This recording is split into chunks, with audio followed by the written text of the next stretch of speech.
It's the Metro on 1019 WDET. I'm producer Sam Corey. Many Arab American voters voted third party or for Republicans in this past presidential election.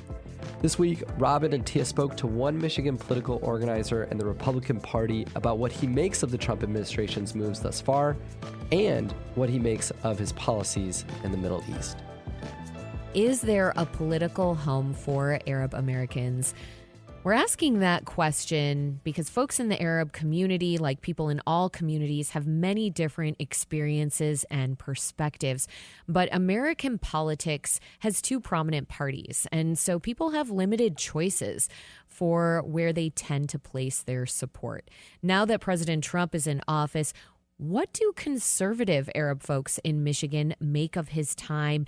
And are they finding the Republican Party warmer, more receptive to their interests than the Democratic one? To discuss this, we have Hassan Nemi here. He is a former coalition's vice chair for the Michigan Republican Party and a former 12th congressional candidate where he ran against current Congresswoman Rashida Tlaib. Hassan still does a lot of organizing in our state's Republican Party. Hassan, welcome to the Metro. So I'm going to get this right. Welcome to the Metro. Welcome back to the Metro. Thank you for having me. Great to see you. So you grew up in Dearborn to a Muslim father and a Baptist mother. You joined the military in 2012 because you said on WDET a little while back that you wanted to prove that you care about the country. How did your background influence your conservative political leanings? Well, essentially, it's more of, I say it was my culture and upbringing. Once I understood what the party stood for and read the platforms, it was kind of an easy choice that the Republican Party kind of aligned more with, our values and morals.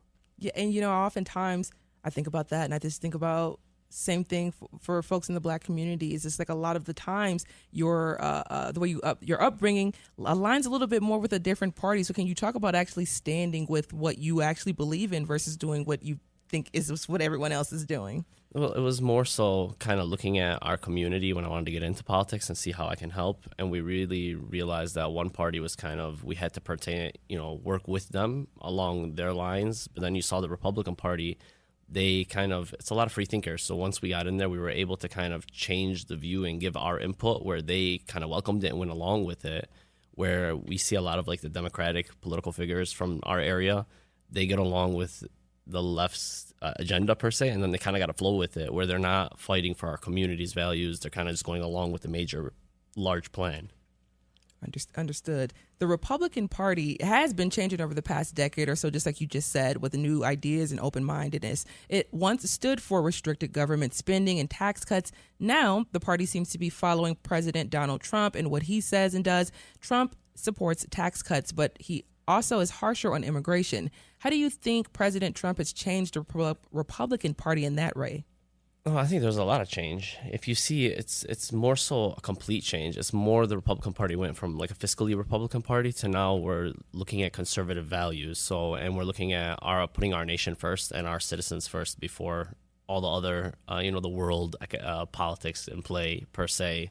So you're seeing a lot of people, we want our civil liberties, our religious freedoms, and Trump was kind of standing up to that. And then we noticed a lot of the corruption that's taking place in a lot of cities across America. And then once you see like Trump's agenda and the Republican agenda are working to try to clean up communities and get the communities to work more for the citizens of the community.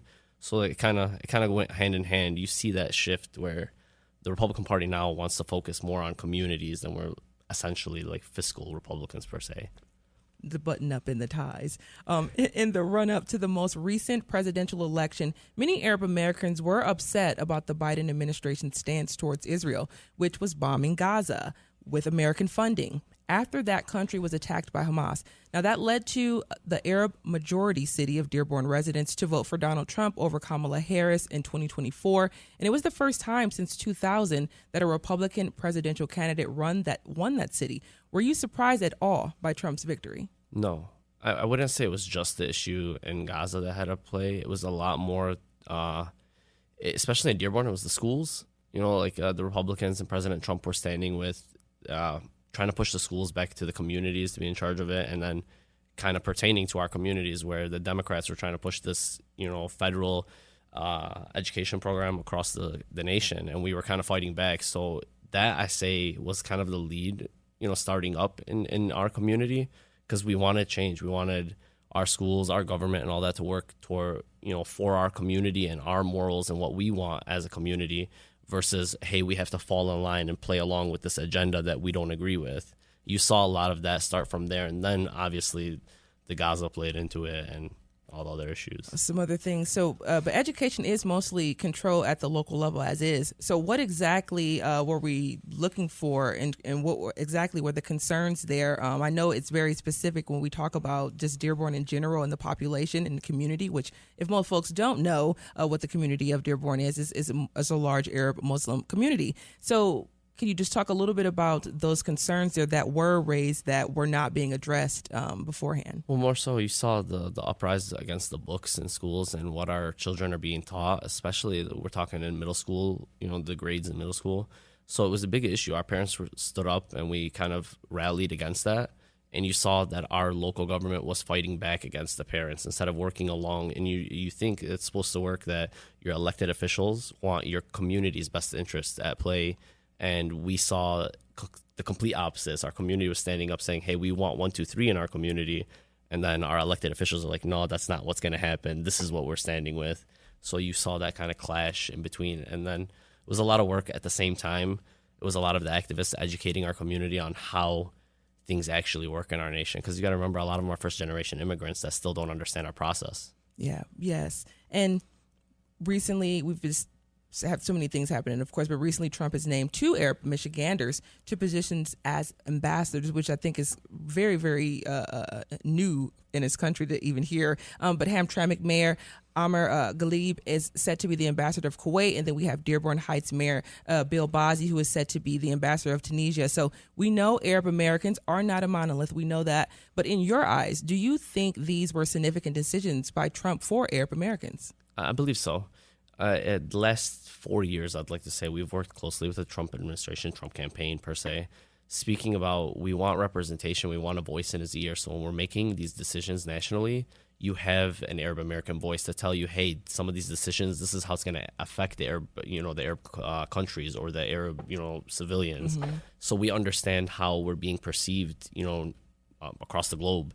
We're trying to pertain, like the way it looks right now is, we're working very closely with our allies and trying to keep their best interests at play, but we're not really looking at the other neighboring, countries and what's the outcome of our decisions with them, and trying to push to have, people from the community, from the Arab countries, Arab Americans, being able to reach out, speak to the president directly. We can kind of change, give a different view on what some of these decisions can and outcomes can lead to. A seat at the table. You just want a seat at the table. Essentially, honestly.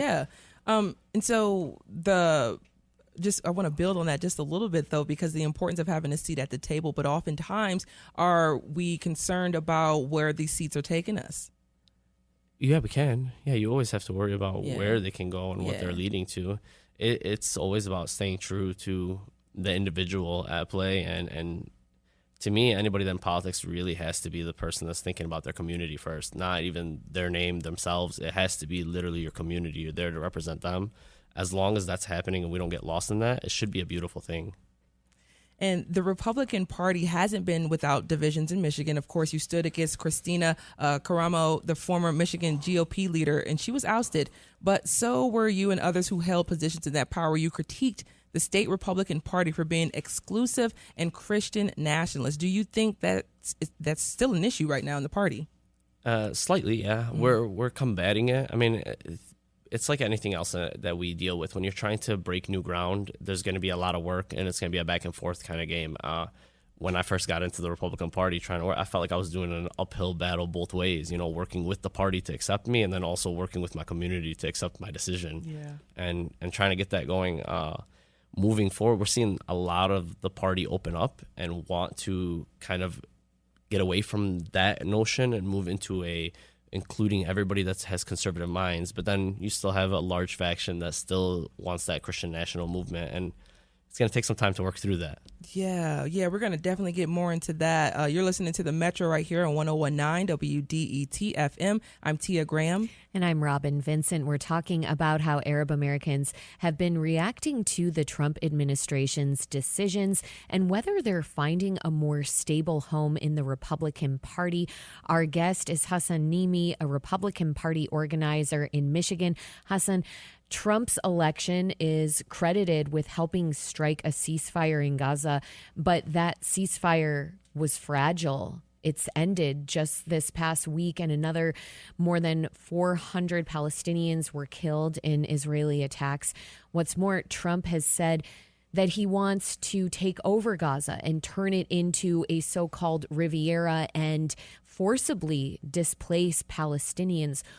What do you make of Trump's actions on Israel and Palestine thus far? So quite honestly, it's still very vague when you hear of it. We hear all these little talks and we're left to kind of fill in the gaps. And I know myself and my community as a whole, we're all still on our, I'd say on our tippy toes, waiting to understand more of what this process entails. We're worried that if we are relocating them and we have no idea of taking the Palestinians back to Gaza after we rebuild, like we're being told, that seems like it's going to lead to much more issues and conflict in the area. And I'm hoping we get a clearer, idea of the plan, because right now it just seems very vague. And as an Arab American, we're really invested in it. Did you see what Trump had posted, the AI-generated video of him and Benjamin Netanyahu and their sunbathing in the Gaza Riviera that Trump has created? I mean, I'm wondering how that made you feel to see that. I saw it. It was a little different to see because, again, without having the clear idea of what the plan is and then seeing videos like that, it's kind of, I'm just worried that it's going to be detrimental to all the work that we've done, opening up the party and getting a lot of Arab Americans involved. It seems like this issue is very complex, and while all these communities that have a huge stake in the game, I would say, or care very deeply, are kind of left in the dark with a lot of questions left, it just gives us this kind of shaky feeling that we're in right now. Yeah, there are a lot of things giving us that shaky feeling. I'm also thinking about the U.S. Immigration and Customs Enforcement, or ICE, which has detained and wants to deport Mahmoud Khalil, a Columbia University graduate student, for his role in pro-Palestine protests. And Khalil has a green card. He is a permanent legal resident. He is here legally. Are you disappointed with the Trump administration's decision?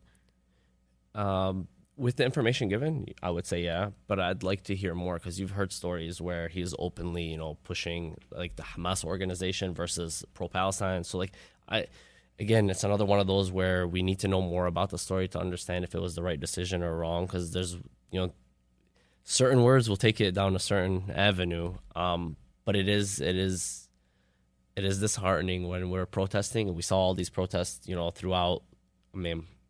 All the way from COVID till now, we had protests that some of them were violent, and there wasn't the reaction that we saw like we're seeing with the situation. So it's one of those other things where I feel like the media has been kind of vague on what exactly happened and the reasoning behind the decision. And once we know more, per se. Well, I don't think it's not the media that's been vague. It's the Trump administration, actually. We are just reporting as much information as we can gather, and the Trump administration has not provided any evidence that Mahmoud Khalil has been a supporter of Hamas. And so I do just want to make that clarification. This doesn't fall on the press for it failing to or omitting information about the situation. That makes sense. As long as whoever the information is not out there, and until we have it, realistically, it's really hard to come up with like a personal decision of how I feel, because, like I said, whatever happened could take it two different routes.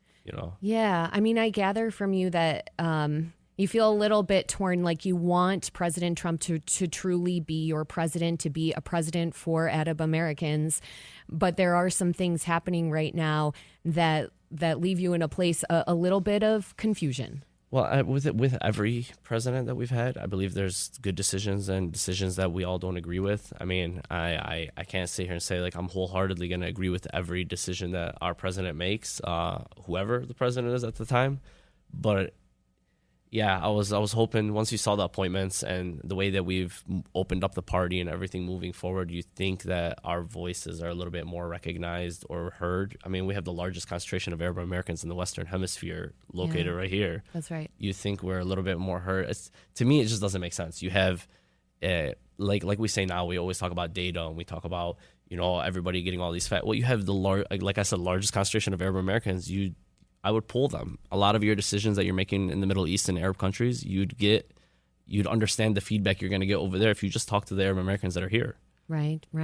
Hassan, I wonder if that means for you that then you are willing to disagree with or to criticize President Trump, and that would be striking a contrast with many Trump supporters who so far are not willing to go against the president, who are not willing to criticize him when he does something that perhaps they're feeling uncomfortable with. Well, I'm going to say not necessarily going out against the president. I mean, he's our sitting president. I'm always going to work alongside our president to get what we need to get done. It's more so, like I said, we want a voice that's in the ear of the president. So when there are decisions like this, we'd like to reach out and have a conversation and be like, hey, what are the thoughts? Because like we know, there's a lot of things, especially when you're in leadership, there's a lot of things that are happening that there's so many moving pieces that it's hard to always give all the information to, your communities and the populace. So we were trying to build that network up to the president to be able to speak to him for situations like this, because there's a lot of fallback that can happen from this if it goes the wrong way, especially within our nation, because we opened the doors to something beautiful. We gave a voice to the Arab Americans in our nation, and we shouldn't have them feel like they did all this work and they got activated and they got involved just to be silenced and sidelined again. Like, you'd think that there'd be a little bit more discourse. So does this mean if you feel that Trump is going to take actions, let's say, in the Middle East that could be really damaging, that could be really detrimental against, let's say, Palestinians or other Arab peoples, would that change where you feel your standing is supporting Trump would it make you question a little bit the Republican Party, or you feel that this is your party? No, the Republican Party is definitely my party. I'll say it this way. If you want to join the fight and stand up for your community and you join the Democratic Party, this is how I feel, by the way, but if you join the Democratic Party, it's fall in line. But if you join the Republican Party, like we had 3 Muslims in leadership. Out of the 6 vice chairs, there was 3 of them. We were speaking on behalf of the party, and the party was listening and then also opening its arms. You can get involved in the Republican Party and actually make a change and try to grow the party and change the idea of the party in a sense to become more evolving. You're not going to get away from the platform per se, but you can open the doors. With the Democratic Party, it's pretty much fall in line, do what you're told, or don't play in the game. So it's, to me, which party falls with my morals and values and which party can I get the Arab Americans more involved in? And in the Republican Party, I feel like we actually have a voice, where with the Democratic Party, it's just fall in line, like you're just part of the train. So in your eyes, there is the ability to have more of a voice, more nuance. There is room for more nuance in your eyes for Arab Americans in the Republican Party. Yes, and then also I strongly believe with a lot of my community's morals and values fall in line with the Republican Party. I mean, we're fighting for religious liberties at the end of the day. Arab Americans, especially Muslim Americans, when you talk to them, what is the biggest problem? They're sick of being treated differently or anti-American or not American because of their faith. But we live in a nation where we're known for the freedom of religion. So it's kind of like a hard road to be in and trying to play that game. But one party, like I said, you could make that change to open the door and get that going. Before we let you go, just one more thing I'd like for us to touch on when it comes to freedom of religion. Political parties are really big. They operate on both state and national levels. You've critiqued former Michigan GOP leader Christina Caramo for being a Christian nationalist and helped to remove her from her position. But you yourself, you were also removed from Coalition's vice chair. Do you think there's still a push in conservative state party politics toward exclusion and Christian nationalism? Yeah. Oh, yeah. There's definitely a faction. It's politics. So we went in, we had majority. We kind of did what we thought was right for the election cycle. And while we were working to get President Trump elected, the other side was recruiting, and now they have majority. So it's not like we're not going to sit back and continue to play the same game. We're going to get majority next time it comes. Like I said, with the Republican Party, it's going to be a few years of actually making a change to the party where they are fully inclusive of everybody and kind of sticking to the conservative values versus this Christian nationalist movement. But again, that's not the whole Republican Party, and I don't want to discourage anybody from getting involved. It's a small faction. It's just at this time, while we were all busy getting the election done, they were recruiting, and politics kind of takes play. That was Robin and Tia speaking with Michigan Republican political organizer Hassan Nimi about what he makes of the work of the Trump administration thus far. Up next, we'll hear about what it might mean for Detroit public schools if President Donald Trump were to abolish the Department of Education.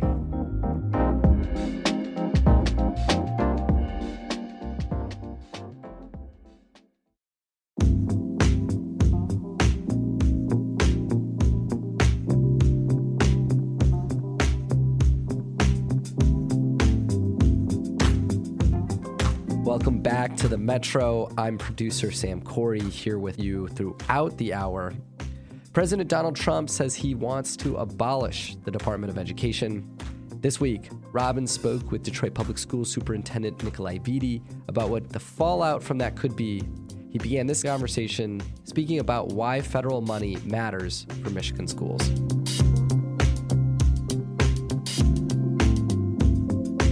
The first challenge with funding is the way the Michigan formula works. So all districts in Michigan are required to tax at 18 mills in order to receive state aid, which is just state funding for K-12. If you generate less than now $9,600 per student, the state makes up the difference to make sure you're at a minimum $9,600. DPSCD, when we tax, our tax base is low. So we don't generate $9,600, but the state does make up the difference. One advantage that suburban, wealthier districts have that surround Detroit is they have this local funding, which drives the majority of their budget, and it's completely fungible, flexible. So they can put in teacher salaries and facilities. And this is our challenge in Detroit, in that we don't have money for facility upgrades. We don't have the same kind of money to increase teacher salaries at the rate of these suburban districts. We made huge strides in teacher salaries, but we can't get to where these suburban districts are with the most veteran teachers because of this funding difference. So with that said, we talk about federal funding. So DPSCD receives about 30% of their overall budget is federal. That is all supplemental. And what the average Michigander doesn't understand is that those federal dollars cannot be used the same way the state dollars can be used. So I can't use 1 penny of federal money for teacher salaries. I can't use 1 penny of federal dollars to pay for new roofs or roof repairs or to build a new school. We heavily rely on federal funding to do things a bit differently in our budget to support children that are growing up in concentrated poverty, and Detroit leads the country in the percentage of students and people in concentrated poverty. What you're saying here is the federal funding that Detroit schools receives is highly restricted in the ways in which you can use it. I want to talk a little bit more about the ways that you are using it. We know that low-income kids, students with disabilities, and English language learners will be hit especially hard by cuts to the Department of Education. And you have a lot of students in Detroit public schools who fall under these categories. Yeah, so when we look at federal funding and how we use it, again, cannot be used the same way you use the state funding. So we fund guidance counselors. We fund attendance agents that work with families and do home visits to make sure that kids are coming to school. We fund our academic interventionists, many of them which are college-degreed individuals that work with students one-on-one, small group in literacy and math to improve their performance, which has improved since the pandemic and before the pandemic at a faster rate than the state of Michigan has improved. We're at our highest levels in literacy and math because of the work that the interventionists perform. We fund our music and art teachers out of federal programs. We fund our after-school programming, course recovery to make sure that high school students graduate in 4 years. We fund our robotics programs, our chess programs. I think I named our field trips earlier. A lot of our technology initiatives are linked to federal funding. So when you ask how many kids would be impacted by these cuts, all of them. Because we have such concentrated poverty in the city and all of our schools, for the most part, are Title I schools, all students benefit from federal programming in one way or the other. And so does our staff through things like professional development and training. So this talk of reducing federal funding is going to have an impact on all of our schools and all of our children and all of our staff in a direct, indirect way. Dr. Vitti, your school budget for this coming fall has to be finalized by the end of June. Just last week, President Trump signed an executive order to dismantle the Department of Education.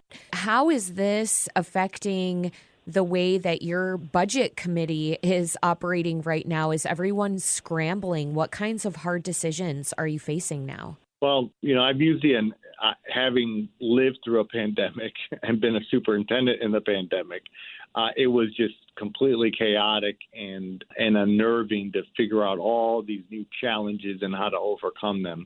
I think that this administration has created a man-made or federal government-made pandemic-like chaos and disruption.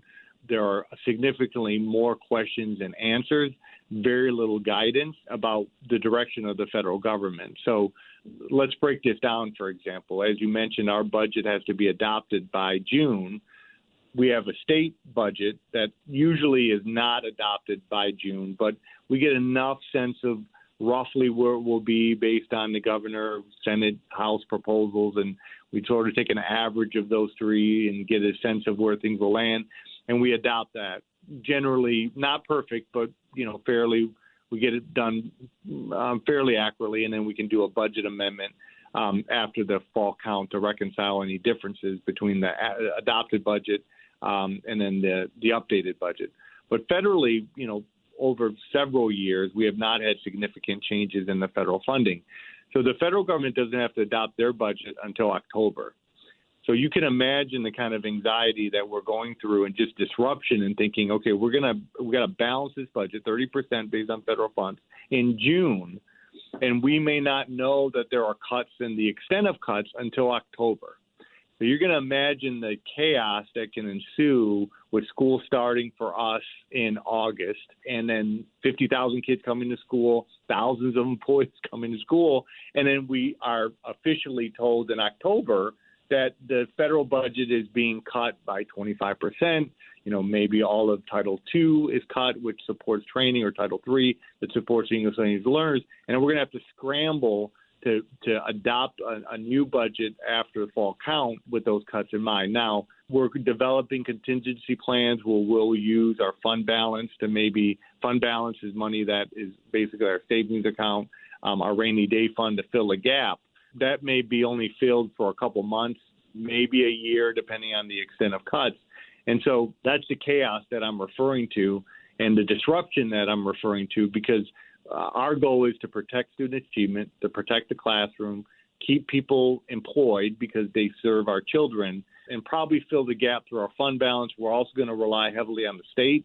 We've been already advocating through the governor's office, mainly through the Senate. The House is not as sympathetic right now with Republican leadership on maybe creating some kind of emergency funds, 1 year, 2 year, one-time money loan type of situation to avoid massive cuts to student programming and to staffing based on what's coming from the federal government. Dr. Vitti, I want to stay on the topic of state policy. I'm wondering if you think Governor Whitmer's proposed education budget for Michigan students is enough. I mean, she's proposing a 4% increase to the amount of per pupil funding. That would raise that funding from $9,600 per student to $10,000. That doesn't seem like that's going to be a very substantial or impactful increase, even if it's passed. No. Well, yeah, and you sort of mentioned it in your question. I don't think her budget as proposed will be passed because the House budget, a House controlled by the Republicans, is dramatically different. So her proposal is a strong incremental improvement and an increase in per pupil funding, and there's other strong elements of it. We're largely supportive of it. But in light of the federal cuts that are looming, it won't do much to fill the gap that will be created by the federal cuts. So this is why we're starting to advocate for the state budget to rely on its surplus to maybe give districts one-time money to possibly fill the gap here. I'm optimistic that the governor will do that as well as the Senate. We'll see where the House is. I think what's very concerning when we talk about the state budget, to shift a minute, is the House budget is interesting because the headlines might be that per pupil funding is increasing over $10,000 and a bit higher than even the governor's recommendation. But the devil's always in the details, and the devil here is the complete elimination of at-risk funding. So the House proposal, the state level, mirrors the federal budget in that it cuts 25% of overall K-12 funding in the state of Michigan, but that's hidden because the per pupil funding is increasing, but it completely eliminates at-risk money. And at-risk is, again, targeting issues of poverty, special needs, English language learners. And for us, it's $60 million. So if we cut federally large amounts, 25%, which would be anywhere from maybe 30 to 60 million, cut at risk, another 60 million. Again, huge gaps and holes in our budget. And let me clarify, even with that 60 million of at-risk money that DPSCD receives, it doesn't even get close to the per pupil amount that's naturally generated at the local level with wealthy suburban districts surrounding the district. I think this is going to make some people very angry to hear this because it sounds like Michigan is going on a potential path that would deprioritize education, especially for the state's most vulnerable students.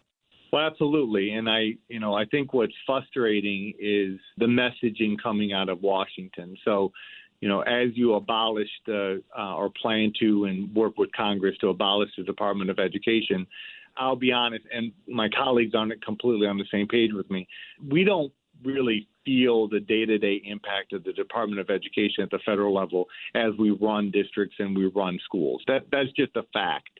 But the reality is that by abolishing the Department of Education, you are reducing the oversight, accountability of civil rights requirements linked to issues of race, language, gender. And I think that's needed for the protection of staff, for children and families. And that will all move to the states. There's already been staff cuts at the federal level around student loans, research and development when it comes to education. So that's overall concerning, but that's not really going to affect the day-to-day operations of districts and schools. What's really frustrating right now is that President Trump is talking about and clearly said, well, if the department goes away, the funding isn't going to change. It'll go to other agencies. But there are facts that contradict that. What are those facts? Congress has already agreed to cut $2 trillion of overall federal funding, and K-12 education represents anywhere from 5 to 10% of funding. So it's hard to imagine a $2 trillion cut that's not going to go into education. We know executive orders have been released about using federal funds to initiate choice processes, voucher-like systems, and we know Project 2025, which has been the blueprint of this administration, despite saying otherwise during the campaign. Project 2025 calls for the eventual elimination of Title I funding. And so I'm sounding the alarm now without specificity because we already see a track record of saying one thing and doing something else and relying on the Project 2025 as a blueprint to different reforms at the federal level. So the Trump administration has claimed that dismantling the Department of Education is a move that will allow for local control of education. And I do want to reiterate what you're saying here, which is that we know most education is already controlled at the local and state level. And you're saying that your concern now is that what is going to happen with its dismantling is just, and this is something I've heard from many education advocates, it's going to mean less oversight, particularly when it comes to civil rights issues. Can you say any more about what you think is behind these moves by the Trump administration? Yeah, these are largely ideological, red meat type of politics that get into the difficulty of talking about race and even class and poverty in this country. That's what's driving this. It's not a thoughtful, strategic way to improve public institutions, in this case, public education. Everyone will agree that public education needs to improve. Having run public school systems as a teacher, dean, principal, superintendent, I will tell you that there's a beauty in the beast that comes with public institutions and public education. But what keeps me doing this work is the beauty and the potential and the opportunity that the public institution offers, which is the vehicle for social change and an opportunity to get out of the cycle of poverty. And that has worked and happened for thousands, millions of citizens in this country. But we politicize it by talking about when it fails rather than committed to improving it. And that comes with more resources and more accountability. And right now, the Trump administration is not focused on improving the institution. It's more focused on disinvesting and defunding it, which is only going to lead to more chaos, more failure, and more frustration in communities that are largely communities of color and communities that are struggling with economic issues, regardless of race in this country. There's no vision for how we're going to build up and improve. And just simply saying, well, the states are going to figure it out. Look at our state. We're struggling with equitable and equal funding. We're struggling with the right accountability systems to hold schools and districts accountable. So the vision of just giving it to the states and local governments is not necessarily the solution. That was Robin speaking with Detroit Public School Superintendent Dr. Nikolai Vitti. Up next, we'll hear about what cuts at the Veteran Affairs Department might mean for the health of veterans.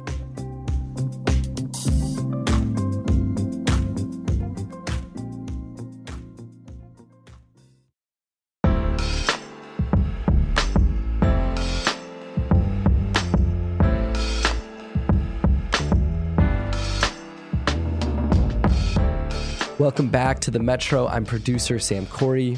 The Veteran Affairs Department has gotten cuts from the Trump administration. Earlier this week, we spoke with Kevin Scott, a veteran himself at the Detroit Veteran Affairs Center who provides therapy for veterans. We talked about how veterans are doing and how the cuts might impact them.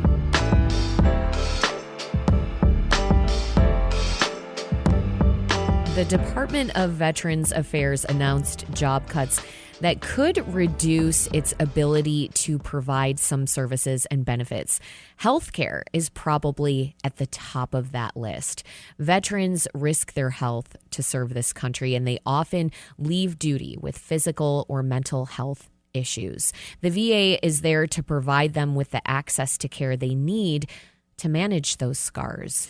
And Robin, we are joined by Kevin Scott, acclaimed professor for the Detroit Veteran Affairs Center. He is a decorated combat-era Marine Corps veteran. He provides therapy and support to veterans who are facing all kinds of challenges after serving. And once again, he joins us now in studio to discuss the transition from military to civilian life. Kevin, welcome back to the Metro. Thank you so much, and I'm so happy and honored to be here, Robin and Tia. But let me clarify one thing. I'm not psychiatrist for the Veteran Affairs.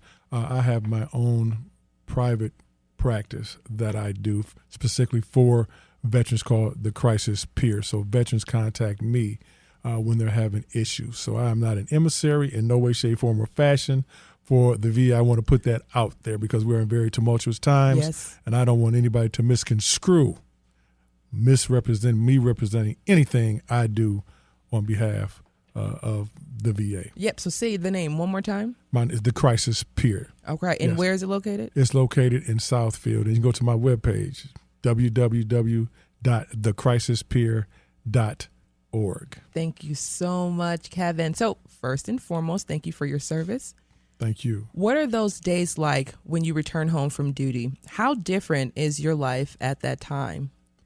That is an excellent question. And I'm also a national sponsor of called Upward Bound, which serves as providing veterans as sponsors for individuals who are transitioning from the active duty side to the civilian side.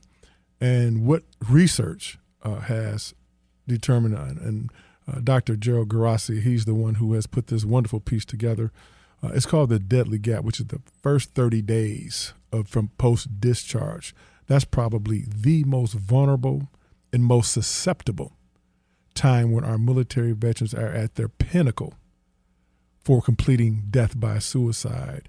And the reason for that is when we leave the military of active duty, we leave three things behind. The first thing we leave behind is our sense of belongingness.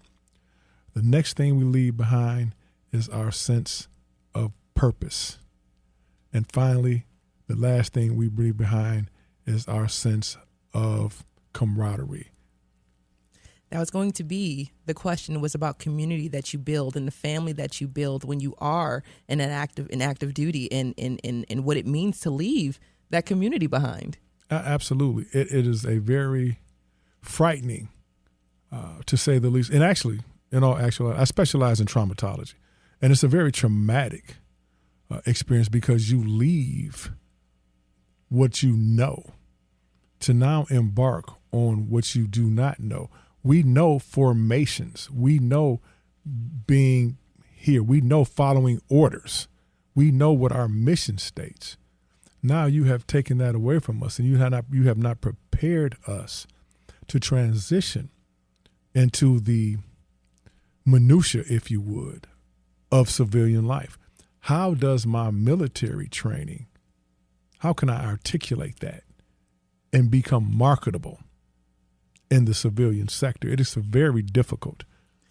And difficulties all around. Talk about the family dynamics, especially for yourself personally, coming home, being surrounded by family again, and trying to figure out, especially within that first 30 days, like you were saying, of just readjusting. Absolutely. And I'm so glad you asked it, because I heard you mention as a segue, just I believe it was Robin had mentioned just the services that may be affected. Absolutely. Yeah. So here's the thing. A lot of times, the first thing that I was told when I got out the military was to go register at the VA. Well, most of our veterans will not go register at the VA for whatever reasons. And then for full transparency, I was one of those veterans who was disgruntled and angry with the VA, felt betrayed, felt casted away. So a lot of our veterans, if they're forced out, whether it be medical or whatever reasons, administratively, or whatever the cause may be, there's a little bit of animosity, if you would, with the VA. They can be a very acrimonious and dichotomous relationship. So they won't go to the VA because they don't trust the VA. But it is so imperative for our veterans to go to the VA to get their evaluation, to find out, number one, what services am I entitled to? Because the VA makes a distinction between combat era veterans and non-combat era veterans. That's a whole different show. But it is important to know what you do have at your disposal. Now, the VA will never turn down a veteran for care, for humanitarian reasons. There has to be some very extenuating circumstances in order for a veteran not to be able to receive care at the VA.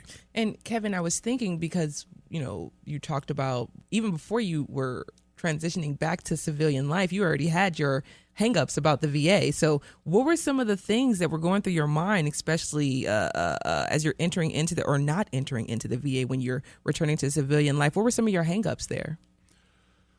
Well, again, you have to understand that everyone's experience is different. The VA still, in my branch, the Marine Corps, we were probably one of the last to integrate. So there was instances where I ran into just full-fledged discrimination, would be putting it kind. It still existed. So that left a bad taste in my mouth. I had a great experience in my military active duty career. I went to some great places. I met some great people from all facets of life. But there were some things that stuck out. There really were. And so you don't trust the VA. And then I came home knowing that I was something. I knew I had issues when I came home.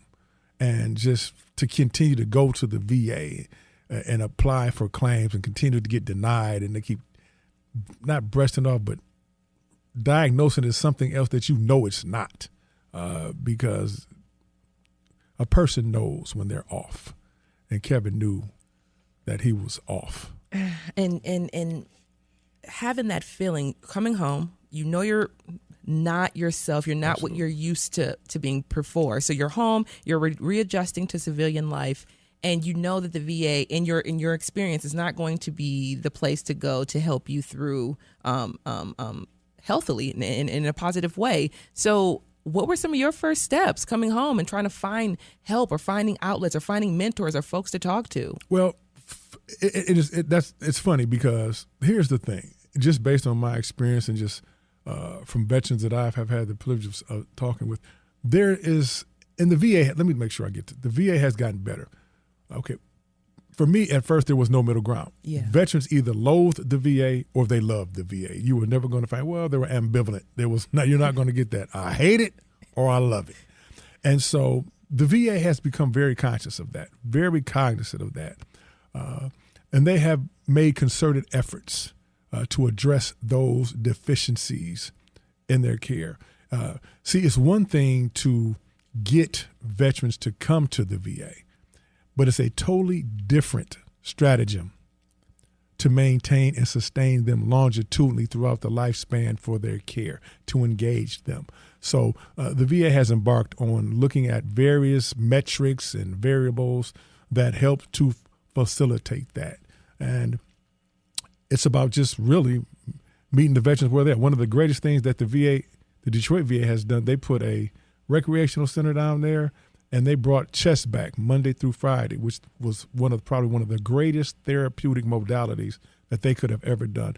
It was at its peak right before COVID. COVID interrupted it, but from my understanding, they're bringing that back. But those are just some of the novel and innovative things that the VA has tried to do. And just before we transition on, I just want to ask a question about your involvement, I guess, getting back into civilian life, and just this idea of mental health. We talk about mental health. This is one of your strong points yes. here.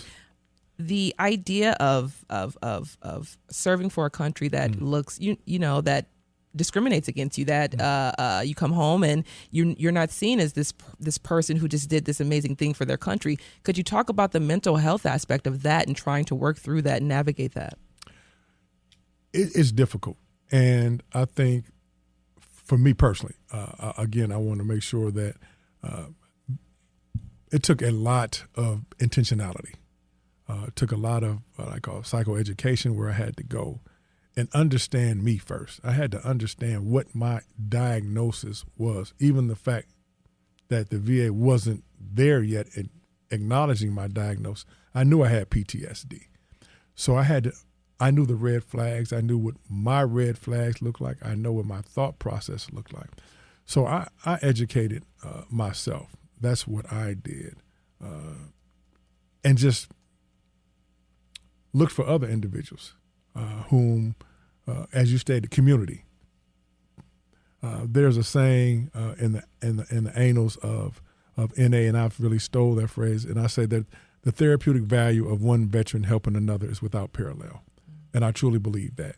We are our greatest, we can be our best therapists, one another, by just the camaraderie, because we know what we've gone through. We know what it takes. We know what that pain feels like. We know the pain we've caused our family. And again, just in my own personal transition, it has nothing to do with the VA. I'm talking about how Kevin had to get his life back together based on the residue from my military service. And it impacted me significantly. I would be lying if I didn't. I made terrible decisions. Unfortunately, I went to places I didn't want to be. But I think it's imperative for veterans to see other veterans who are products of the process to know that there is healing, that healing does take place, and that we do overcome these barriers and roadblocks in tremendous amounts of fashions. And that you're also worthy of healing, which is Absolutely. a lot of folks don't even think that is a thing, but you're worthy of it as well.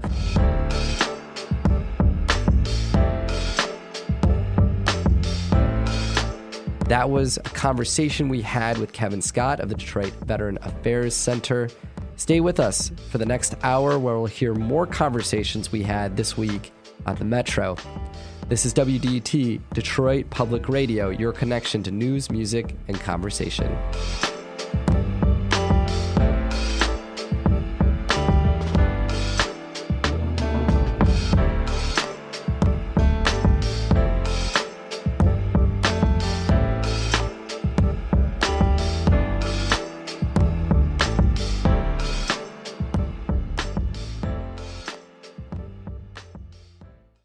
WDET isn't just on the radio. Take WDET wherever you go. Stream at WDET.org, tune in with our mobile app, or simply ask your smart speaker to play WDET. It's the sound of Detroit at your fingertips. Simple, easy, everywhere.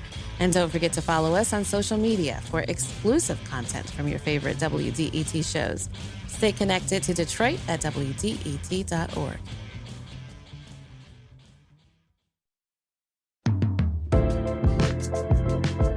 Welcome back to the Metro on WDET, Detroit Public Radio 1019 FM. I'm producer Sam Corey, and I'll be here with you throughout the hour, guiding you through a great week of shows. Earlier this week, Detroit Mayor Mike Duggan gave his last State of the City address at the site of the Hudson Building.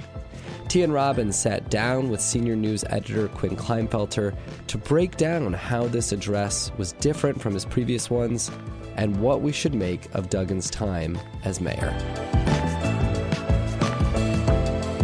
Okay, why did the mayor choose the Hudson Building for the site of the final State of the City address? We know that there are certainly some critics of this Hudson Building. Well, that's true, but it's something that he led throughout his whole speech with as kind of a story in microcosm of the city itself, I guess.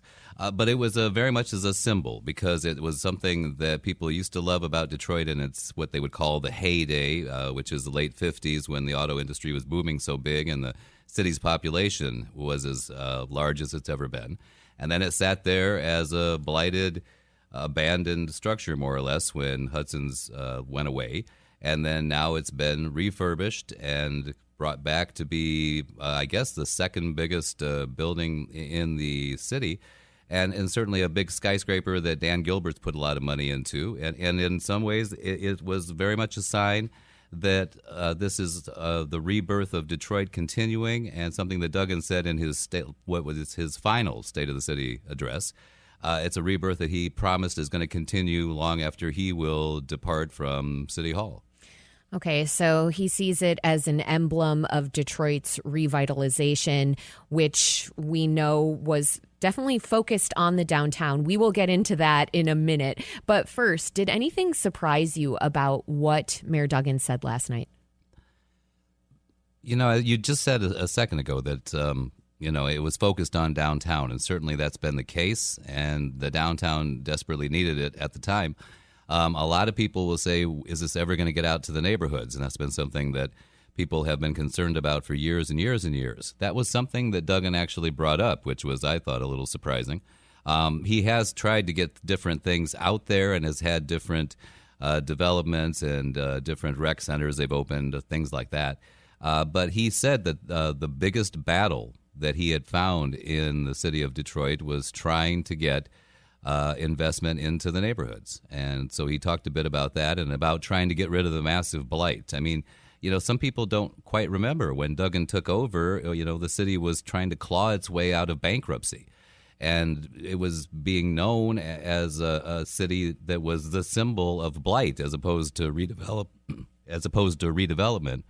And he went into this demolition program, which has gotten some criticism, but it also knocked down tens of thousands of buildings, left some vacant land that they could try to sell for cut-rate prices. Again, people would say, are you selling off some of Detroit's treasures?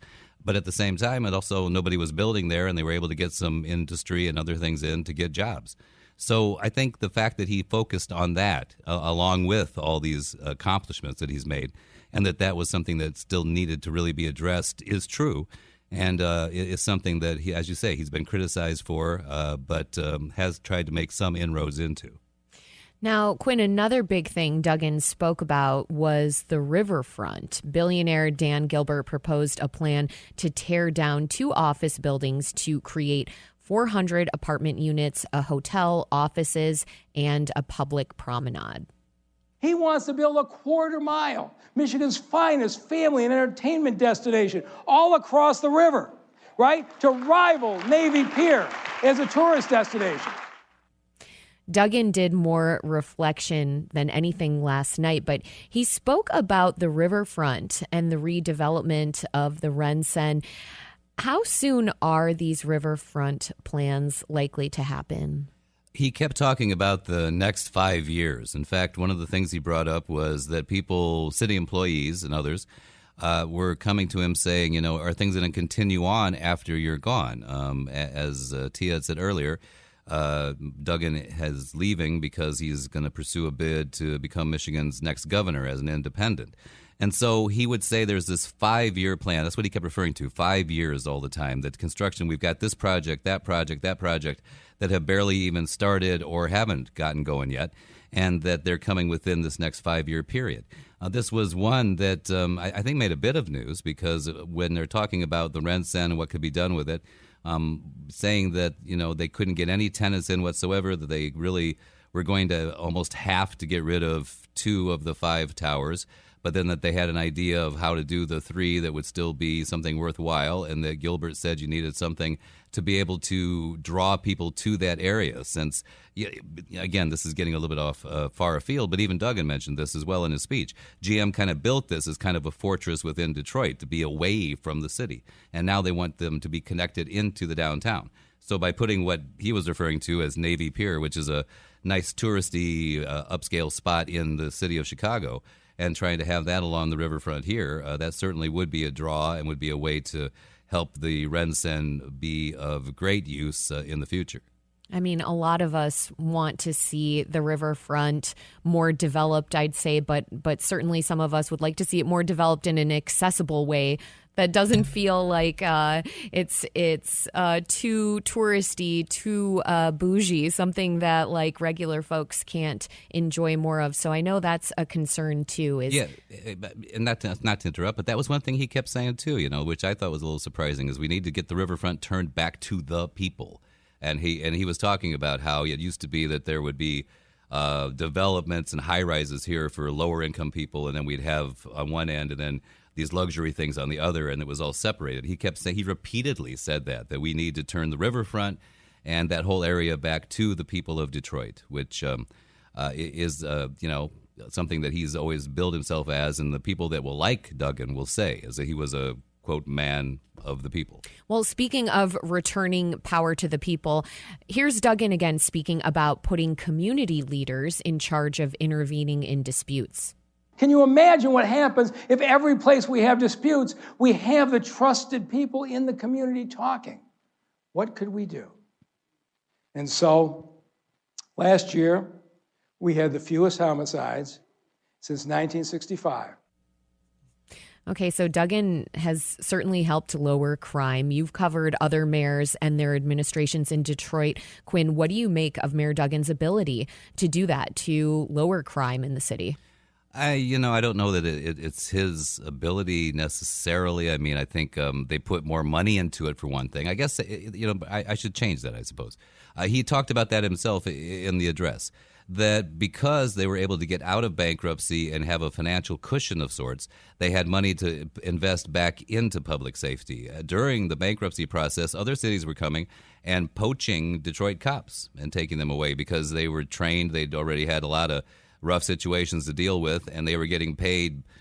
Senior officers were getting paid the stuff that a starting cop in like Houston, I had talked to people there, were making. So they were really paid low. And Duggan was able to put some money into that and help that as well. And, it's still a super high homicide rate, but it's way lower than it was. One of the things, again, you asked earlier about was there anything that surprised me? Duggan, when he was kind of getting to a summation, said that he tried to deflect some of the credit, which you would think of any candidate that's running for something like, say, governor. But also one thing he did was keep talking about how he thought if there was anything that he really did that he wanted to take credit for, it was that he got people to work together. And that was a time. I mean, this was when not only the bankruptcy process, but it was when there were scandals happening with former Mayor Kwame Kilpatrick, people being put to prison, the president of the city council at times. I mean, it was a very friction-filled time in the city of Detroit government. And, a lot of the media were there looking for scandals at times. They were very suspicious of people in city government at that point. This is early to mid-teens, I guess, 2010s. And Duggan complained about that at times. I do remember him saying, the media, they're just always looking for something here. And it wasn't because the media was evil. It's because it was there at that time. And that was one of the things that he stressed during his State of the City address, was that he was able to show that the city council and the mayor could work together to try to prosper the city as a whole, which one would hope they'd be able to do. And because of that, that made an impression on the financial people that were watching as the city emerged from bankruptcy, that there was actually this cooperative spirit within city government. And because of that, they were able to get raises in credit ratings and get a financial cushion where there was nothing before. And they were able to go forward on that front. And so that is something different. Quinn, we got to jump in here because we're running out of time. You're listening to The Metro. I'm Robin Vincent. I'm Tia Graham. We're talking about Mayor Mike Duggan's final State of the City address last night. Our special guest is WDET senior news editor Quinn Kleinfelter. Now, Quinn, he did a lot. You talked about it, and you talk about it often, the things that he's done in his 12 years. He helped reduce crime. He's focused on growing Detroit's population, which recently increased for the first time in decades. And he put speed bumps and got lights on in neighborhoods, invested a lot in money in rec centers. You talked about that a little bit as well, and helped usher in the city out of bankruptcy and redevelop downtown and midtown. What do you think Mayor Duggan didn't do so well while in office? Well, he was criticized for some of the payments that were made during the demolition process. And there was some concerns about that at times. He is a go-getter type of guy. So, I mean, there was times where he could come across being abrasive, and it wasn't that great of a thing in terms of cooperative spirits, the way we were just talking about a minute ago.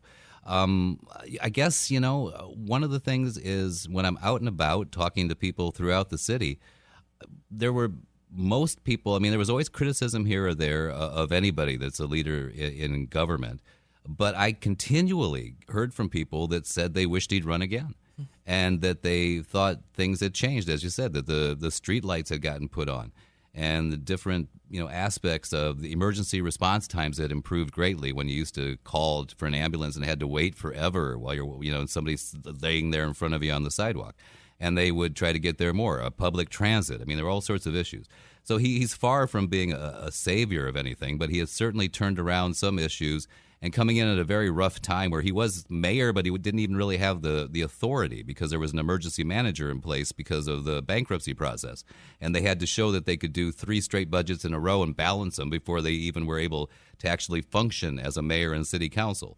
So to be able to take that and go forward, it's a rough situation, and I guess if he wasn't the right man for the job at that time, he certainly was the one that was there and was able to pull it off. So, Quinn, let's talk about the continuing legacy that Duggan says after him, we're going to still see this growth. We're still going to see these things happening. What are the biggest challenges for the next mayor, and what do you think are the city's biggest obstacles will be left for the next administration? Well, I mean, they keep talking, forever about, is the development downtown ever going to get out to the neighborhoods?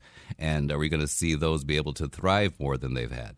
They've tried to get rid of some of the blight and some of the other things, but it's still, really high, not unemployment rates, but low incomes that need to be raised, people that could get more jobs. When I would talk to people, again, that's one of the things, we need jobs in this area. And reductions in crime, it's still way high, even though it's gone down. And so there's a whole lot of issues that are not only just within the city of Detroit itself, but affecting a lot of them. And as we're going through now the Trump administration, you don't know funding-wise what's going to happen or not happen, because Duggan always had a good relationship. It has had the other mayors with the Democrats in the White House. So that will be an issue of sorts to watch as we go forward, and also the effects, I think, on the city and the state's signature auto industry, and what happens with tariffs, et cetera, and how that is reflected in jobs, job losses, or potentially job gains. All right, so Quinn, we got 30 seconds right now. Duggan is running for governor as an independent, and he's up against Secretary of State Jocelyn Benson, Lieutenant Governor Garland Gilchrist. What do you make of Duggan's chances at a run? It's 30 seconds. He'll talk just as long as I do, so he'll run out of time easily. Also, he's running as an independent because he may not have made it through the Democratic primary. But he doesn't have to worry about that now. And he's not as known outstate as he is around here. If he gets into a debate with a Republican, Democrat, and him as an independent, is a chance he can make some inroads where he wouldn't have been able to before. That was Robin and Tia speaking with WDET's Quinn Kleinfelter about Detroit Mayor Mike Duggan's last State of the City address, which he gave on Tuesday. Up next, we'll talk about the state of student loans, with the Department of Education potentially being terminated.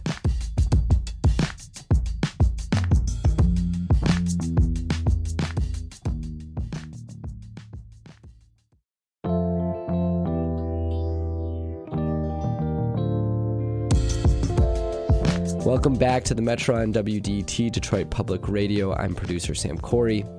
President Donald Trump has promised to eliminate the Department of Education, and that could impact college students who have student loans. In this next conversation, Tia and Robin spoke with Michelle Zampini for the Institute of College Access and Success to discuss the possible consequences. There are over 42 million student borrowers with federal loan debt, and the cost of tuition keeps going up. Since 2010, the cost of attending college has gone up more than 35%. After adjusting for currency inflation, college tuition has increased nearly 200% since 1963. Trump promised to dismantle the Department of Education when he was elected, and he has since cut the workforce in half and signed an executive order to shut the department down, saying education should fully be in the control of the states, not the federal government. And last week, he said administration of federal student loans would now be the responsibility of the Small Business Administration. Tia, the Department of Education does a lot of things to support college students, at least it used to. One of its primary functions was to administer federal student loans and payment plans for college students and graduates. So think FAFSA, Pell, public service loan forgiveness, and income-driven repayments. Those programs helped make college accessible for students of all income levels. So what will happen to college accessibility and affordability now? Michelle Zampini is the Senior Director of College Affordability for the Institute of College Access and Success. Michelle, thank you for joining us on the Metro. Thanks so much for having me. So could you give us the 10,000-foot view of what the Department of Education does or did, specifically in regards to student loans? Certainly. So the Education Department and its Office of Federal Student Aid is responsible through statute for administering the $1.6 trillion federal student loan portfolio. That means the disbursement of the loans for students, and that means managing the repayment process for borrowers. ensuring that borrowers are able to access affordable repayment options, access public service loan forgiveness, and access other relief programs.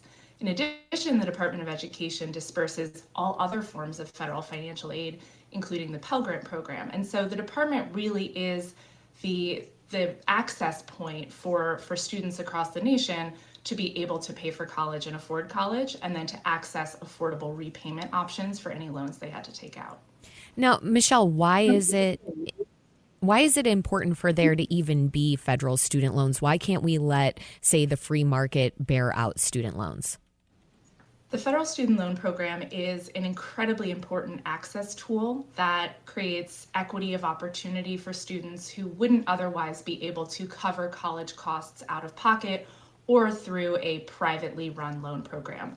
We did see there was a bank-based private lending program up until about 2010, and that was not providing the access that students needed. Private lenders had difficulty creating that access point, especially for students who had no credit history or whose family they did not feel were worthy to take on the debt. And so that is obviously not the purpose of the higher education system. And so the federal government was able to fully take over that program and say every student who wants to go to college should not have cost stand in the way. And the federal government is really the only entity that is able to provide access to that type of financing. And that has had really significant effects, again, on increasing access for students from lower income backgrounds and first generation students. And without that program, we would likely return to a higher education system that is accessible only to the wealthier few. President Trump announced last week that he would move the entire federal student loan portfolio out of the Department of Education and under the Small Business Administration. Do you have any read on how that change could affect prospective students who are trying to get loans to attend college? Our understanding is this is not a comprehensive plan. This is not a well thought out approach to ensuring the system is functioning properly or making reforms to the system, but is instead throwing something at the wall to see what will stick. And our understanding is that it won't stick because it is first and foremost not within the administration's authority to make this change unilaterally without Congress stepping in. And again, it doesn't reflect an understanding of the complexity of the federal financial aid system. It doesn't reflect an understanding of the kind of expertise that the department had, and that was many of those folks were fired by the administration. And so there would be that real loss of the expertise and that real loss of understanding of how the system works. And with that will likely come a lot of difficulty for folks accessing aid, both on the front end, those who are still in college or looking to enroll in college for the first time. They may see processing delays with their ability to access funding. And then on the back end, for students who have already left school and who are trying to repay their loans, they will continue to see issues with loan servicing, issues with payment processing, issues with payment amounts being miscalculated. All of the things that we've seen will likely be amplified under this lack of plan that we're seeing play out. Michelle, you're echoing what we've been hearing from a lot of advocates within the education world, and that is just the concerns that things are being eliminated or removed without there being a truly clear plan in place to replace them. And when we think about some of the issues that the Department of Education has had recently, it sounds to me like you're saying that they could be much worse than, I mean, I'm thinking about what happened with the FAFSA rollout, which was a bit of a nightmare. So let's talk about that for a moment. Did FAFSA ever get back to a functional baseline? And are you concerned about that as being something that could take an additional hit? And we should remind folks that that is the form that people need to fill out to get any kind of federal financial support for college. Absolutely. There is no way that the dismantling or attempted dismantling of the department will not affect the FAFSA process. We did see a major effort to get the FAFSA back on track last administration, And things were in a much better place as of the end of the last FAFSA season. And now we can only imagine things will break and potentially break worse than they did before. Again, without the kind of technical expertise running the systems, without the customer support staff to help families and students who are calling in for assistance, and with all the uncertainty and chaos around, will these programs still be in existence? Where is Congress's role? Are these things legal? What is the administration doing day to day? All of that chaos has real effects on families and students. And I'm hearing a lot of concerns about, will these programs even still be available to me for the next semester? Will these loans be available? Will these grants still be available? And while these loans and grants are Congress would have to step in. They are legally required and legally mandated, and so they do have to be provided, and there has not been any move to take the aid away.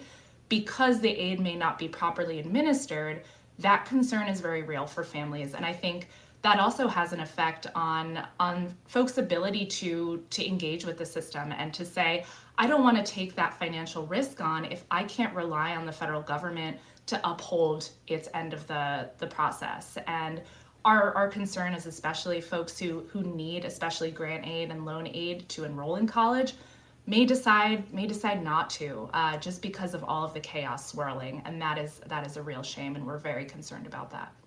You're listening to The Metro on WDET. I'm Robin Vincent. And I'm Tia Graham. We're trying to make sense of the status of federal student loans. Our guest is Michelle Zampini, Senior Director of College Affordability for the Institute of College Access and Success. Now, Michelle, let's move on to another area where Biden tried to expand forgiveness and affordability, but Trump is pulling back, income-driven repayment. What has changed and what has not?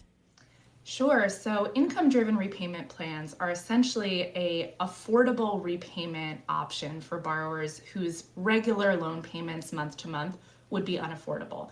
Income-driven repayment plans have been in existence for several decades, and they have been successful in helping borrowers stay on track and stay out of default, especially when folks face shorter-term economic hardship, or they have a job loss or some kind of economic issue where they are then able to put their loans on essentially a payment plan so that they can stay active in repayment and stay part of the paying down their balance without the payment being unaffordable and forcing them to choose between covering other bills. So we have seen attacks on the system from the Trump administration, and we are starting to see some similar concern from congressional Republicans. There is, I would say, a misconception that these plans are too generous to borrowers, when in fact the plans actually reflect a lot of research and a lot of evidence that, again, they help borrowers stay on track.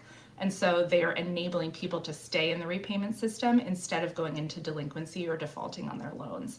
And so part of that is ensuring that the monthly payment calculation that borrowers are expected to pay is actually affordable for them based on their income and family status.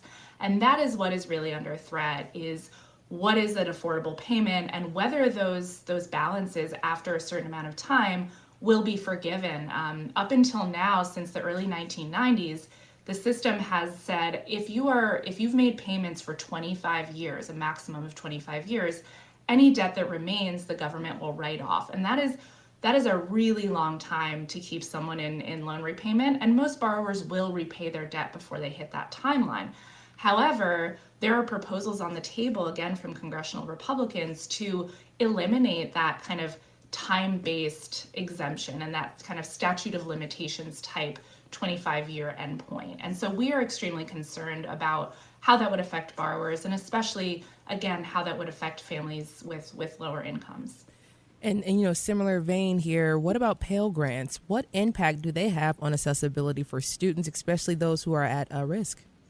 Pell Grants are the single most important program that the federal government has for college access for students from low-income backgrounds. And so the Pell Grant program is essentially the cornerstone of our federal financial aid system, and it's what enables so many students every year. It's the difference between not being able to go to college and being able to go to college. And there are more than 7 million American students each year that benefit from Pell Grants, and Pell Grants have enjoyed a long history of bipartisan support, and they are an extremely popular and extremely effective program. And so we are very hopeful that there continues to be recognition of the importance of the Pell Grant program. But again, if there are issues with administering financial aid, or there are breakdowns in FAFSA administration or things like that, that could affect students' ability to have those funds accessible. We hope that doesn't become the case, but we are watching out for what that effect might be.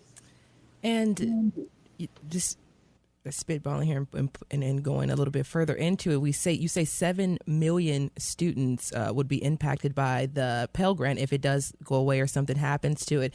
Are there any other things that we could see for low-income students or first-time students that are federally distributed that we see could possibly be under attack as well? There are other smaller aid programs that are grant programs. There's, for example, the Federal Work Study Program, which is not a grant program, but is an additional program that helps kind of close that affordability gap for a lot of students. Many students who receive those funds also receive Pell Grants, and so they are trying to kind of close that gap between what aid you're receiving from either the federal government, from your state, or from your institution, and then what that college cost is on the back end for you. And so there are smaller but no less important programs that are also potentially at risk. And again, we hope that the members of Congress that are responsible for administering these programs and funding these programs understand that this aid is the difference for so many students between being able to try college and not being able to try college at all. And this is the same question, but it goes for the same folks who are enrolled in the Public Service Loan Forgiveness Program as well.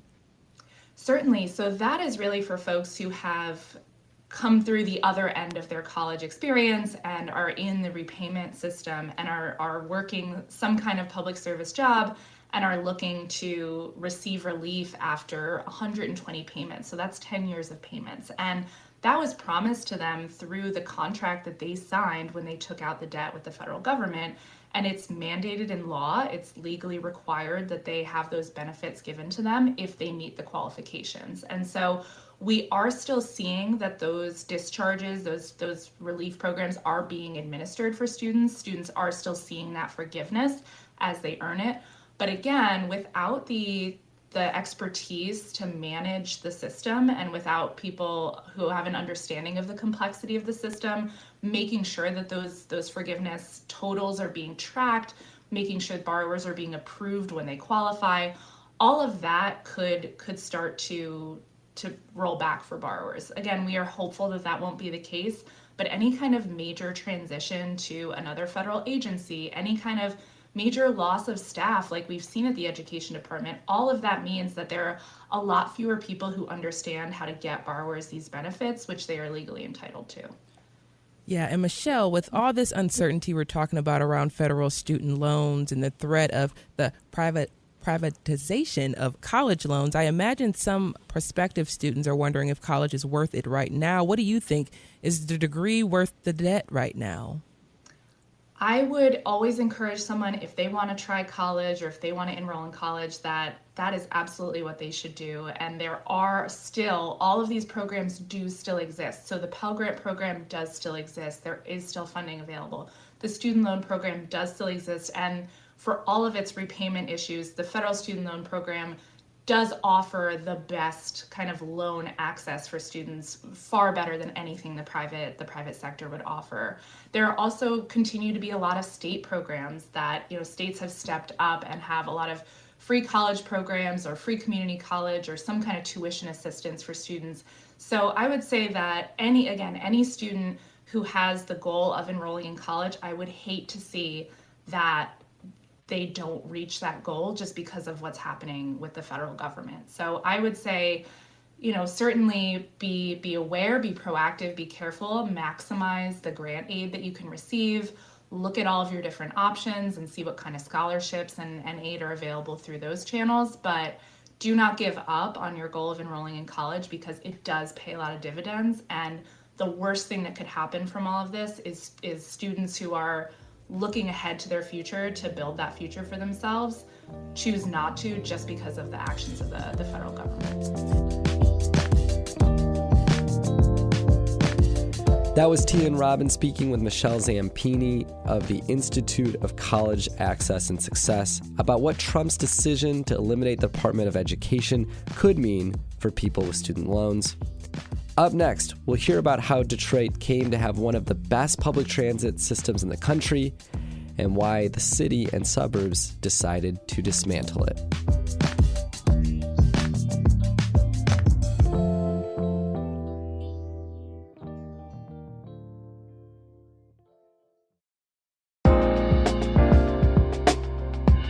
Welcome back to the Metro on WDET Detroit Public Radio. I'm producer Sam Corey. In the 1900s, Detroit had one of the best streetcar systems in the country. But later in the century, we got rid of it. Why? And what would it mean to bring it back? Earlier this week, Tia and Robin spoke with Iowa State University professor Robert Pfaff about this and more. Here was that conversation.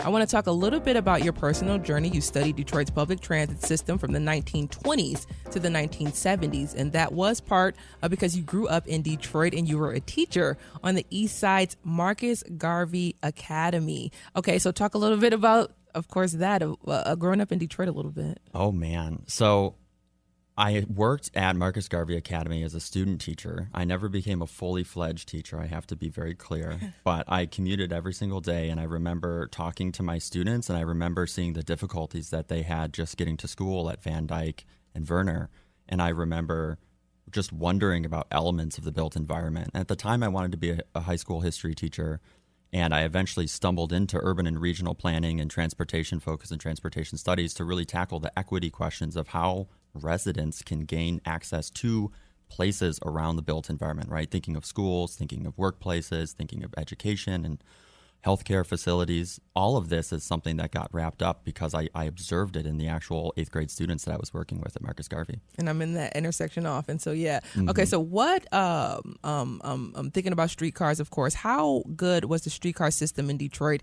and how did it compare with other cities like it at the time, especially when we talk about that early 1920s onwards? You know, what did it look like compared to a San Francisco at that time?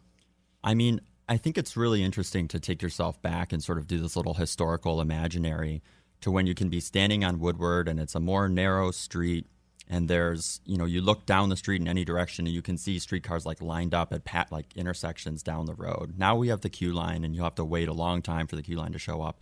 You could walk up to a major intersection and expect to have a ride within 5 minutes if you were working at peak time, sometimes even faster. Off-peak hours, maybe waits maybe up to like 10 minutes. And that's even unheard of for really frequent bus systems, even around the country in modern day times. And that's just crazy to think that that has changed so much. And just in terms of where you could go was anywhere in the city. There were hundreds of millions of people that rode every single year. And we slowly began to dismantle the system from the 1930s to the 1970s. And just thinking about that early streetcar, it went places like Ann Arbor and Port Huron, sometimes reaching speeds up to 40 or 50 miles per hour. Now, this, once again, if you get in a time machine and you're thinking about this and comparing our time today versus then, it's like, how was this technology even so accessible? Right? Like the electric traction motors that were used for regional rail that got you all the way out what they called the inner city connection. So, right, it took you out to Ann Arbor, took you out to Pontiac, it could take you out to Port Huron, it could take you as far south as Toledo and Cleveland, would go up to 45 or 50 miles an hour. And those same streetcars could operate in the downtown system. Technically, they were owned by different agencies, so you had to transfer once you got into the city. But, that framework was there for inner city connections, and a lot of it eventually, that far out inner city connection to places like Ann Arbor or Toledo got bought up and is now freight rail track. But within the city, our streetcar connections enabled residents all around, and you could connect to many wider destinations, including across the metropolitan region. I was just thinking like putting ourselves in today and having the system staying intact. Today, I can think about kids being commuter students to University of Michigan easily or Eastern Michigan because they could easily get there and stay at home with their parents. It's just so many We can go so deep into this. I know you do because Absolutely. you had a dissertation on it. So, what went wrong? We moved away from the streetcar. In your dissertation, you write that despite being the automotive capital of the world, Detroit's public transportation system was not liked by the automobile or the collusion of the automotive companies. What then killed the streetcar? This is the $1 million question, right? And it's really two main things. First is generally the lack of regional cooperations. The streetcar started to decline around 1945, just after the wartime period. And as a result of that, people were thinking about trying to get out into the wider region, and they had no ability to connect in the wider region. You couldn't necessarily extend the streetcars very cost efficiently, and they tried to use buses to do it. And the other major barrier to that was unfortunately racism. Detroit was becoming a larger, blacker city, and the white residents were starting to take part in the suburban white flight. And that black-white racial divide has formed the backbone and the framework to a lot of the public transit debates and issues that we see in the modern day.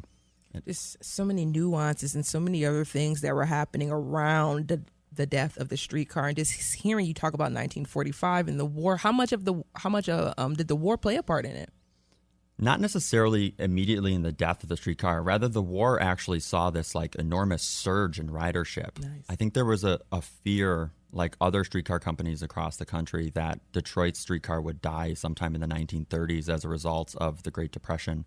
And actually, the war kind of revived the streetcar. And because we were the arsenal of democracy, right? We were building more planes in a day than Germany could produce in a month. We had hundreds of thousands of workers going into factories all across the country. Ridership on the streetcars was surging to the point that they couldn't even get enough streetcars on the road to accommodate that. Some of those streetcars actually had coal-burning fireplaces. So they left the war in 1945 with this notion of, we have so much money, what are we going to spend it on to sort of take into the next chapter? And they decided on buses instead of into a continued streetcar investment. And that was a sort of critical inflection point where they promised a lot but did not actually deliver. I was going to say, I could only imagine being around in 1945, watching it all kind of just slowly decrease and go away and just watch it dissipate. That would have been, it's just sad hear you talk about it now. But let's talk about the automotive company's role more closely. It's widely believed that the National City Lines undercut public transit in Detroit. Essentially, they, on behalf of GM and others, conspired to monopolize the sales of buses, which led to the downfall of Detroit streetcars. National City Lines was actually found guilty of monopoly. So why are people who say that National City Lines killed the streetcar system wrong? So this is a really fascinating history, right? NCL, or National City Lines, operated in other cities across the country. Actually, the really famous story of Rosa Parks in Montgomery, right? She was on a National City Lines bus that currently sits in the Ford Museum down the street. And, this happened in other cities across the country, but they were smaller cities. And those cities critically had, or rather did not have, ownership of their actual streetcar system. Detroit had a publicly owned streetcar system. The city bought it out in 1922 to operate it itself more efficiently, and that automatically prevented and held out other private investors from trying to come in and disrupt that space. And because of that, we are the ones to blame for dismantling that system. We don't have some private company that came in and swept in with some grand scheme. We have to look inwardly at ourselves and question what we have as public service and public values and why we were defunding such a large system like that. And when you ask the question in that way, and you don't have this notion that there was some magical arch enemy like GM that was working behind the scenes to tweak all the puppet strings, you get a very different story about what actually happened. Yeah. Professor Pfaff, you say the streetcar died because suburban mayors and officials didn't want it, but Detroit could have kept it for its residents, just like you said. And I know they wanted to build out that bus system, and they chose the bus system over the streetcar system. But can you talk to us a little bit about, why Detroit didn't keep that streetcar for itself, even though it didn't get buy-in from the newfound inner ring suburbs? Yeah, that's another fascinating question. So right around 1936 or 37, they actually started to buy new streetcars, and they started to think to themselves, we have to begin to build a more modern streetcar fleet. And somewhat lack of a better word, right, there was a vibe shift for the Detroit residents that began to think, oh, streetcars aren't actually this super modern thing. The super modern thing are these nice, quiet, fast, rubber-tired diesel buses that operate on the streets.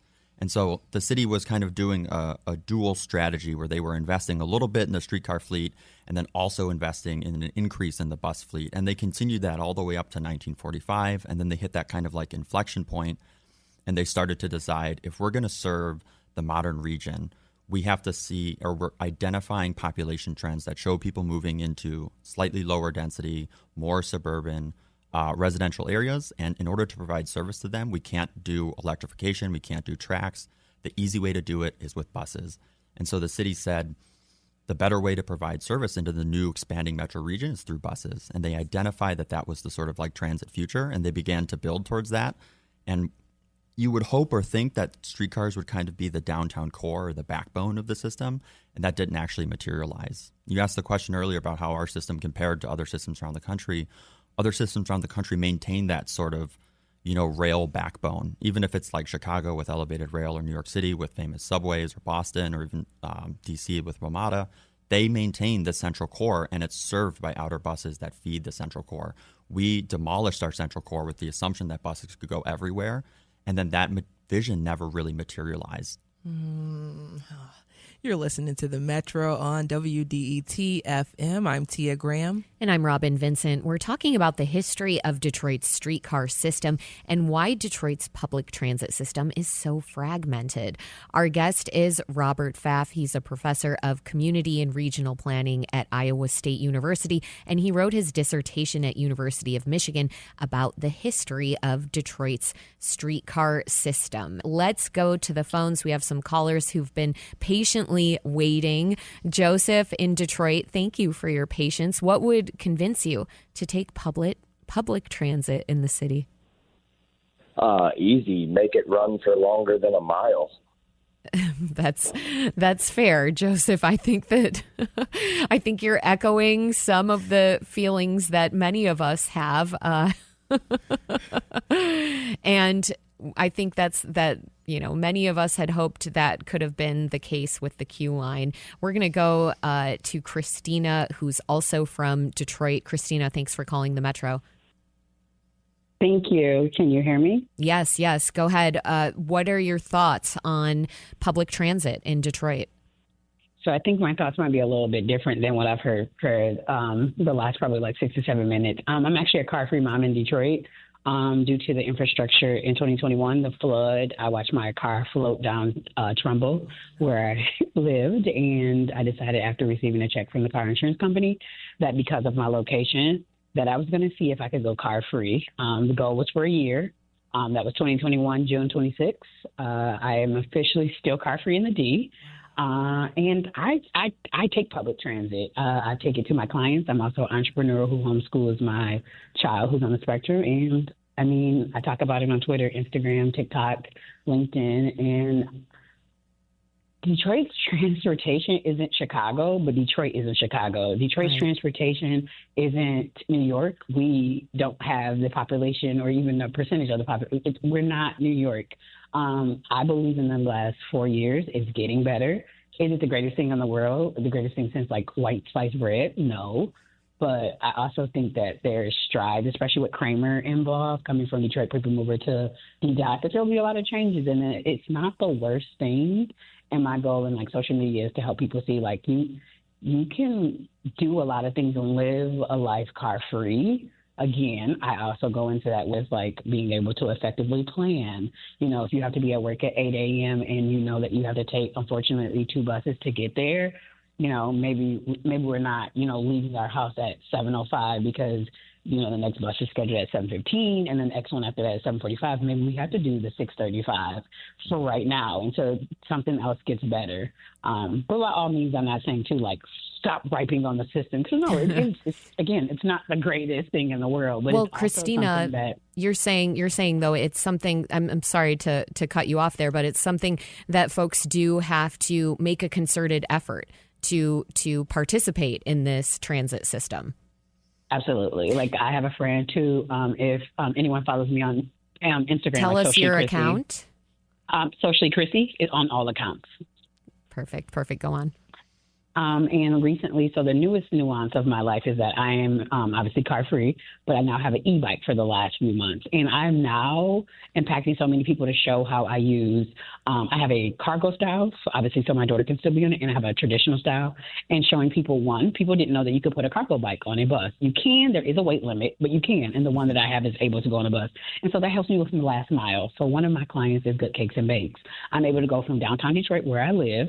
I take the Woodward Fast, but Good Cakes and Bakes is on Livernois and 7 Mile. Instead of having to correlate those two buses for that last mile, I'm able to take my bike that is on the bus and bike that last, I think it takes me 8 minutes to get to the bakery. You just have to utilize and put things together. And again, I want to emphasize, not everyone may have the access or the finances to e-bike. I understand that, but you can have a traditional bike, but also that there are other alternatives to the bus system, and using what we have to get to where we need to go and how we need to get there until it is effectively changed for the better and better. And again, I think, we are making strides to be better, and it's not great, but I also am the person who's like, it's not the worst either. It's not the best and it's not the worst. That is fair. Christina, thank you so much for calling into the Metro.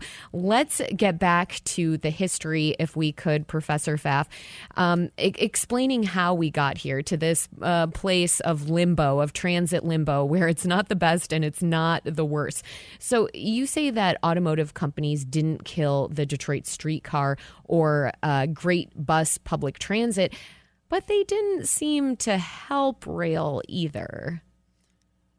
Not in the conventional way that we know it. And I'm actually really grateful that the caller called in, because it points out to this sort of like notion that transit dependency used to be a much greater percentage of the Detroit households. Currently, 20% of Detroit households are car free. But back in the 1950s, there was a major strike on the transit railways, where the buses simply didn't run, the streetcars didn't run, and people were standing at the corner waiting for the ride. And, it went on for, I think, something like 60 or so days, and people just couldn't simply get around because they had come to rely on that transit system. And this did not just originate out of the blue, but we were thinking about union relations, we're thinking about costs, we're thinking about how much it actually takes for the city to maintain a system with hundreds of millions of riders per year serving every single corner of the metropolitan area. And there's also a sort of misconception that public companies like Ford or GM hated public transit. Ford actually bailed out part of the initial streetcar system in 1921 and actually provided, because they recognized that this was the way that most of their workers actually got to work. That was Tia and Robin speaking with Professor Robert Pfaff about Detroit's streetcar system, why it's no longer around, and what it would look like to bring it back. And that'll do it for the Metro. The program is produced by me, Sam Corey, Carrie Jr. II, and Jack Philbrandt. Our engineer is Nate Bender. Our senior producer is David Lyons. The Metro is a production of WDET, a listener-supported service of Wayne State University. This is WDET-FM, Detroit Public Radio, your connection to news, music, and conversation.